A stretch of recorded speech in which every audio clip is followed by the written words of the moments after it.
di sana mah kalau di dunia long trip. Oh gitu, jadi memang kebanyakan long trip. Ya, Hasil waktu saya band-bandnya.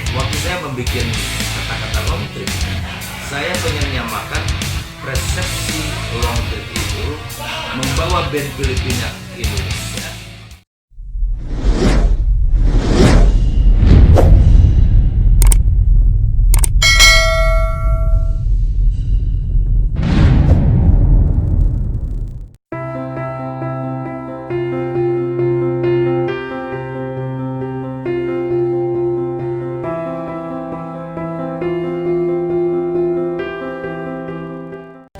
Kalau di luar negerinya di mana nih? Ada pernah Malaysia. ada band ke Malaysia tuh sering itu. Singapura. Kemudian ada yang Singapura, CP Gonmap itu di Singapura. Kemudian ada yang di Korea. Filipina. Ya, Filipina enggak, public Ada. band di sana. Oh, public band ya. Oh, Mereka public band ya. pesaing di Asia itu di band Filipina sampai ke semua negara. Oke, Bin Slogi juga public band ya kita bilang. Dulu public band dulu. Ya sekarang juga public Ya. band lah gitu ya. Jadi kita bukan jumawa ya, bukan jumawa. Kita mah hanya belajar orang yang tidak paham bagaimana di kafe itu mencari uang. Memang mereka punya pekerjaan itu saja, bukan mau bertanding main musik harus keren. Iya, Enggak. iya. Karena datangnya juga mereka atau segala lede udah besar, Iya. bukan umur 7 tahun. Iya. Jadi memang untuk menghibur, untuk cari uang aja lah ya, bukan idealis gitu Kan ya. mengentaskan pemikiran saya pernah bertemu dengan konsulat Indonesia di Malaysia.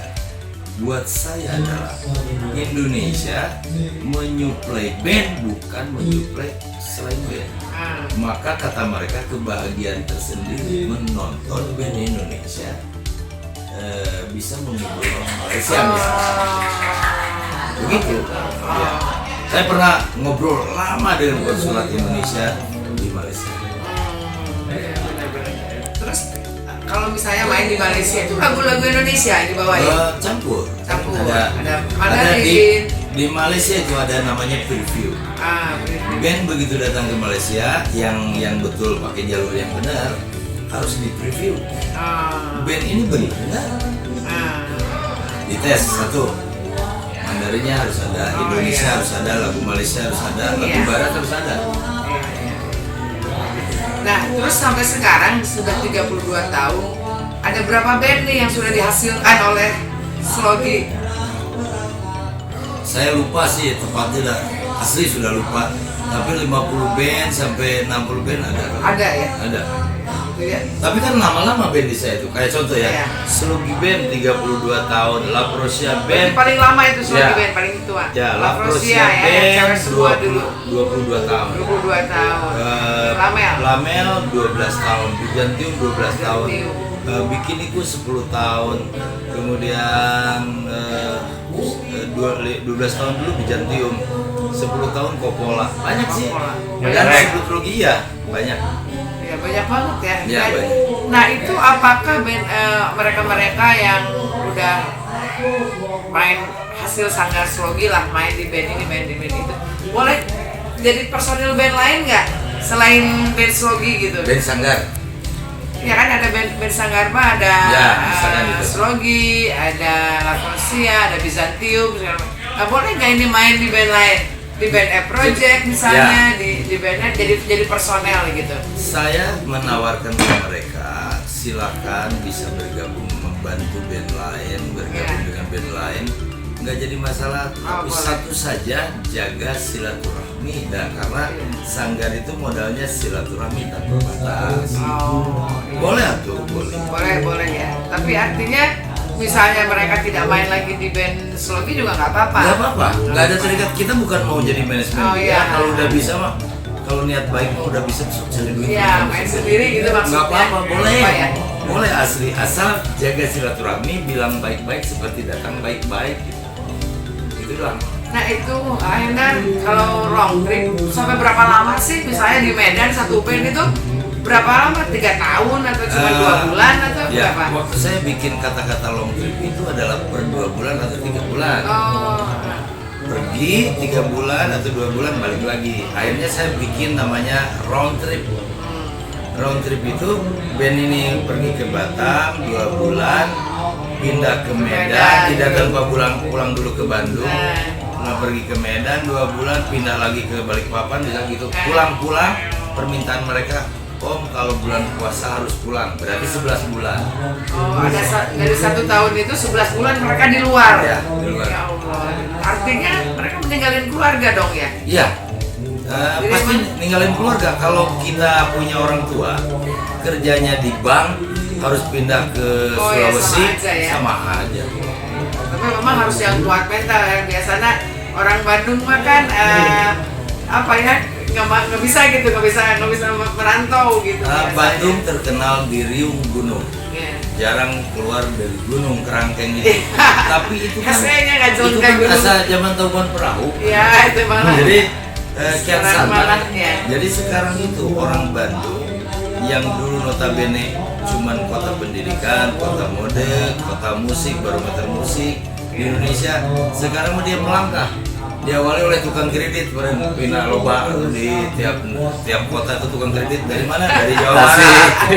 Kan masa pemain band kalah. Tukang kredit coba, saya di Medan, kucuk lagi makan ke warung-warung. Itu apa? Tukang kredit dari mana? Itu orang Sunda. Kadang di mana itu? Abi mengkreditkan tuh 10 tahun coba.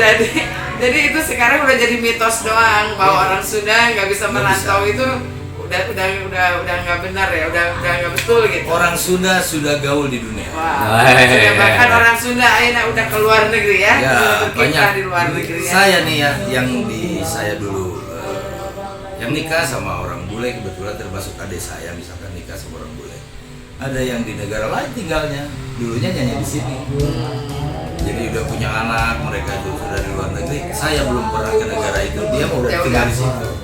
Nah, kalau nggak salah nih ada aturan nggak boleh kawin sama tamu ya si personel bandnya? Enggak, kita tuh tidak ada peraturan begitu. Karena cinta adalah sebuah anugerah.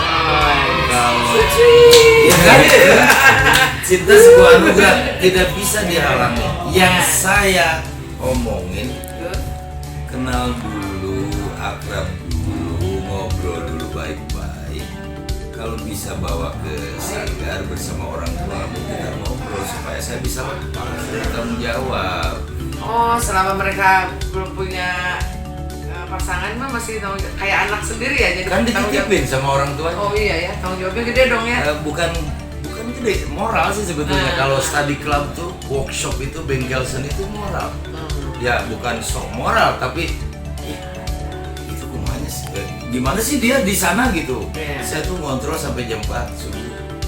Misalkan band 10, saya harus ngontrol lewat video call. Dulu zaman Skype. Kamu pulang, ini udah jam 3 main di kafe sudah.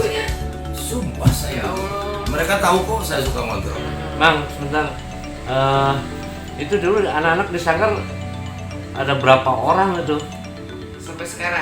Kalau hitungan generasi kedua aja 532 tuh yang daftar tanpa pengumuman, mereka datang sendiri. Semuanya kurang lebih udah 1.500. Sampai sekarang 1.500 orang. Ya, tapi nggak stay di sini kan, tentu saja udah pada mencar. Ya berarti yang tinggal di sini waktu mau lagi belajarnya ya. Lagi belajarnya tinggal di sini itu berarti orang yang nggak punya rumah, yang rumahnya nggak di Bandung ya? Nggak di Bandung. Kalau yang rumahnya di Bandung mah dia nginep di rumahnya sendiri. Di sini juga karena ada kewajiban nyanggar, bangun tidur, olahraga, beres-beres, rapihin, terus ngulik lagu. Kemudian jam 1 mau tidur lagi, harus cek lagi lagu yang dipelajari, mengulas lagi. Kalau nggak begitu nggak mungkin bikin 8 lagu dalam sehari. Emang ini kapasitasnya berapa bisa nampung berapa orang di sini sampai gitu? Lucu dulu tuh, perempuannya aja ada 110 dulu tuh. Di sini? Ya, tidur di bawah 10 di sini. Oh berarti sekamar banyakan. Oh banyakan. Nah kalau soal itu di mana makannya kumaha tah? Jadi makan itu ada assalamualaikum. Kalau ada nih contoh silakan. Orang yang bisa makan assalamualaikum. Yang tidak bisa makan assalamualaikum, saya nyoba itu lagi makan di piring. Jadi selalu support mereka itu, saling support. Mereka tuh ngasih yang long trip itu, kalau gajian tuh ini buat sanggar anak-anak, misalkan ngasih Indomie, ngasih beras gitu. Tapi itu tuh diwajibkan atau memang mereka hidang sendiri gitu? Saya ngajarin ke mereka berbagi, share, care, and fun. Kebahagiaan dan gembira itu kalau kamu punya rasa peduli dan punya rasa berbagi. Tuh. Jadi cuma ngajarin itu, mereka juga ngerasain kalau lagi nganggur pemain band, assalamualaikum ke orang punya rokok nggak, punya makanan nggak kan? Tapi kan ayamnya merenu bau, anu apa karakternya pedit gitu ayam itu memang sudah dipikirkan sebelumnya, mas saya sekitar tahun 85 itu udah memikirkan. Saya nanya ke orang tua, kamu hati-hati, nggak semua orang menerima kebaikan kamu menjadi sebuah kebaikan ke depan. Kamu bakal ditinggalkan, kamu bakal dihianati, kamu bakal diapa-apain. Ya nggak apa-apa, katanya itu kamu coba aja berpikir positif aja. Jadi diajarin yang bau mahnya pasti atuh. Ayam pasti. Itu mah nggak bohong, memang ada. Pasti ada lah, itu mah heterogen manusia. Iya dong pasti. Nah itu gimana kalau yang bawa uang itu terus nggak mau ngikutin aturan? Ya saya bilang gini, kamu coba ikut dengan manajemen orang lain dulu, silahkan. Iya. Udah di sini mah memang nggak dipungut bayaran, silahkan aja. Udah memungut juga, udah salah tadinya. Yang tidak sekolah dan kebetulan keputusan putus sekolah, ya boleh di sini. Jadi udah komitmen tadinya. Nah cerita nih dulu kan Ahendar sering cerita bahwa ada tukang apa gitu. Itu apa aja sih? Ini cerita saya tuh Kan dari tadi. meninterview anak-anak rombongan datang. Dari mana? Saya dari kota Anu. Di kotanya atau di mananya? Jauh pak, di kampung. Oh begitu. Tahu dari mana? Saya lihat di koran. Udah. Kamu bisa apa? Kamu tukang apa? Kan ditanya. Saya biasa sehari-hari biasa bawa kayu bakar dari gunung turun ke bawah. Cerita. Tapi saya tuh suka musik, senang mendengar musik gitu suka. Oh begitu ya. Udah selesai. Kamu apa? Saya mah pedagang cuanki yang di Tanggung. Oh gitu. Terus ada. Artinya nggak pada sekolah lagi itu teh? Enggak, lulusan SD memang sih ada satu orang yang tukang kayu bakar itu lulusan SD. Terus ada lagi tukang bakpao naik sepeda ke sini suka ngomong ke saya, Pak boleh nonton itu grup band? Di mana nontonnya? Di tempat pelatihan. Oh boleh, dia tuh nonton aja gitu tiap hari. Udah begitu, Pak boleh saya jadi orang sini? Saya mau keluar nggak berhenti jualan bakpao? Jangan, saya bilang. Nggak mau, saya udah bulat, saya seneng seni, udah kayak begitu. Dan mereka berhasil kok. Sekarang artinya posisinya sebagai musisi, cari rezeki di musik gitu, udah meninggalkan bakpaunya. Nah, tapi mereka kalau pulang suka reuni dengan kelompok-kelompok pedagang cuanki. Reuni, gitu. Itu memang kisah nyata sih. Konon katanya kalau yang senior itu lulusan Slogi itu udah pada punya rumah, pada punya kendaraan ya dari hasil musik. Karena ada dulu tuh ada formulir. Kalau kamu punya rezeki mau apa? Gitu kan? Isi. Kamu datang ke Sanggar Slogi, pilih sama kamu. Iuran bulanan itu pilih. Titik-titik 20.000 per bulan, garis miring titik-titik 15.000, 10.000 atau gratis. Semua milih gratis. Asli nggak ada satupun yang milih. Ya, milihnya gratis di situ. Semua di formulir itu ada. Kalau saya kumpulin banyak banget ya. Milihnya gratis. Oh, ya itu memang lucu lah. Ya. Akhirnya ya beri for sukses gimana ya kudu bisa hidup kita semua gitu. Dan bismillah lah gitu. Ya kita bekerja keras dan mendidik senior yang sudah main, kamu berbagilah, punya rezeki berbagi gitu. Gitu itu memang itu seniornya katanya udah pada kalau sekarang. Gini, ada juga di formulir pilihan. Kalau kamu punya uang, targetnya apa dulu kebutuhan kamu? Primer, sekunder, tertier. Pilih itu. Saya mau punya motor, Pak. Dulu mah gitu. Saya mau cita-cita malum lagi polos ngomongin pengen mobil lah pokoknya, pengen bawa keluarga piknik, banyak lah, lucu lah bro. Padahal mau naik mobil tuh bisa ya. Ya, terus saya pengen punya rumah walaupun kecil Pak. Baru di situ kamu ingat ya, simpan uang itu di namanya ada BFP, programkan itu semua yang menurut punya. Karena saya tidak mengumpulkan uang mereka, begitu uang masuk transfer ke mereka langsung. Tapi kalau yang mau nabung untuk DP mobil, DP motor, DP apapun, ya harus ikut aturan. Karena apa? Nanti kalau udah nganyuk, kumaha? Iya. Cicingnya di sini, terus kabur. Iya, udah debt collector Iya. dia. Dan berhasil semuanya itu ya. Alhamdulillah lah, banyak lah yang udah punya rumah, yang jadi tinggal di Bandung, gitu. Banyak. Nah ini satu saya pertanyaan Kang Hendar. Dengar Kang Hendar kan dulu sebagai pelaut juga ya, Oh iya. sebagai chef ya. Ebi itu asisten bosun, jadi Ebi pegang setir kapal, Nah. juga masak. Nah. Karena saya mah petarung tuh, Nah, hobi masak biar double, dapat duitnya 2 gitu. Jadi kerja 8 jam jadi 16 jam. Ya Allah. pantesan jadi kalau sekarang anak-anak sanggar itu dalam masa corona ini nanti temanya ada, mereka banting setir jadi kuliner itu mungkin diajarin sama Karena gini ya, yang harus kita ingat satu saja, pemain band itu harus merger dengan tukang masak, merger dengan petani, merger dengan peternakan. Kalau ada konser, mau Rihanna, mau Iona, mau band apapun, makannya ada sayur, ada ikan, ada ayam.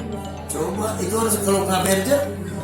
Nah disitulah masa pandemi itu, maka mereka harus bisa beralih ke kuliner, tanam sayur secara hidroponik atau secara NFT atau secara apa namanya pakai polybag gitu. Harus mereka bersatu dengan itu. Kalau di Sanggar ya kan, nanam cabai rawit jadi nggak pernah beli cabai rawit. Misalkan makanya ada cabai rawit di atas, ada kangkung, ada pekcoy di atas. Untuk makan mereka masa pandemi. Nah, yang saya tahu nih sekarang Srogi ini banyak sekali diversifikasi usahanya. Ya. Ada travel, ada foto studio, ada kuliner. Nah itu gimana Kang? Jelasin kenapa bisa sampai dari musik kok jadi sampai beberapa multi talentan nih.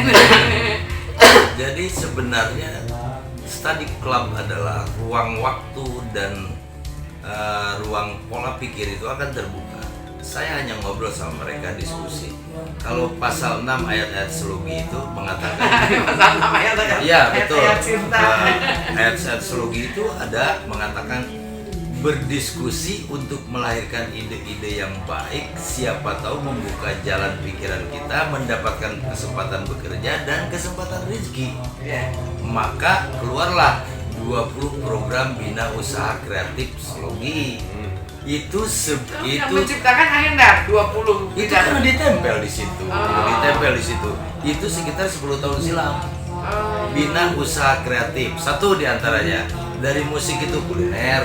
Ya, emang masih berhubungan Ya, foto video, event organizer, sound system, lighting, panggung, advertising, travel, angkutan pemain band. Terus apa lagi tadi? Baru 9. 10-nya musik turisme. Ya, musik turisme, bikin konsep event. Pokoknya ada 20 sudah tertera di dinding-dinding itu kan ada 20 program bina usaha kreatif. Itu 10 tahun yang lalu dicetuskan. Sama Hendar dicetuskan? Iya, sama saya. Oh, itu jadi berarti yang milih item-item ini Hendar sendiri? Saya, karena berkaitan semua. Iya, itu semua yang berkaitan ya? Dan semuanya itu terjadi gitu ya, 20 tahun. Nah, terbentuk. Akan saya kembalikan ke anak-anak, kemudian saya obrolkan kepada penggemar mereka. Sejauh mana mereka diberi kesempatan. Contoh, saya membuat konsep event yang ngerjain anak-anak misalkan, yang mainnya orang lain dengan anak-anak, sodorkan. Maka kita harus melempar bola untuk menggiring nalar mereka. Jadi kalau saya enter their mind and squeeze it, masuk ke pikiran mereka. Lu setelah main musik, kemudian Zaman bergeser seperti orang Latin bilang tempora mutatur est not mutamur in illis. Ketika zaman